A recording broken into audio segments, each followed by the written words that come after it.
శ్రీ గణేశాయ నమః. శ్రీ గురుభ్యో నమః. హరి ఓం.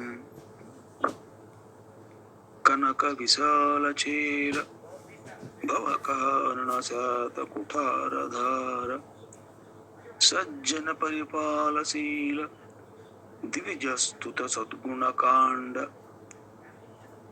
కాండ సంజనిత పరాక్రమక్రమ విశారద శారద కంద కుంద చందన ఘన సార సారయస దాశరథీ కరుణాపయోనిధి.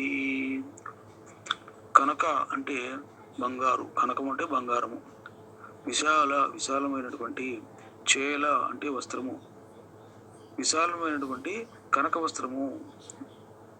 భవకానన జన్మలు అనేటువంటి అడవికి, శాత పదునైన, కుఠారధార అంటే గండ్రగొడ్డలి అంచు, ఎంతో పదునైనటువంటి గండ్రగొడ్డలి అంచు. సజ్జన పరిపాల శీల మంచివాడిని రక్షించు శీలవంతుడా ఓ శ్రీరామ. దివిజస్తుత దేవతలచే పొగడబోడు వాడా. సద్గుణకాండ మంచి గుణగుణములకు ఆలవయమనవాడా. సంజనిత నీటి నుండి జనించిన పరాక్రమ విశారద పరాక్రమమందు ఆరితేరిన విశారదుడా.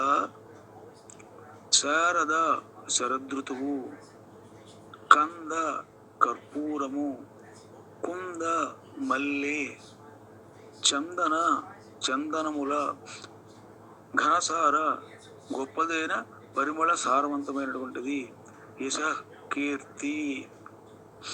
ఓ శ్రీరామ, నీవు విశాలమైనటువంటి బంగారు వస్త్రమును ధరించిన పీతాంబరుడవు, అంటే పట్టు పీతాంబరాలు ధరించిన వాడవు అని అర్థము. పుట్టుకలనే అడవికి పదునైన గండ్రగొడ్డలు వంటి వాడవు. గండ్రగొడ్డలి పదునైనటువంటిది అడవిని మొత్తాన్ని కూడా నాశనం చేసేస్తుంది కదా. సజ్జనులను పాలించు సద్గుణశీలివి, దేవతలచే స్తుతించబడు వాడవు. శరదృతువు, కర్పూరము, మల్లెలు, మంచి గంధముల వలె నిత్యము పరిమళ కీర్తిమంతుడవు. శ్రీరామ, భద్రగిరి దాశరథి కరుణాపయోనిధి, నన్ను ఆశీర్వదించి రక్షించు స్వామి. సర్వే జనాః సుఖినో భవంతు. స్వస్తి.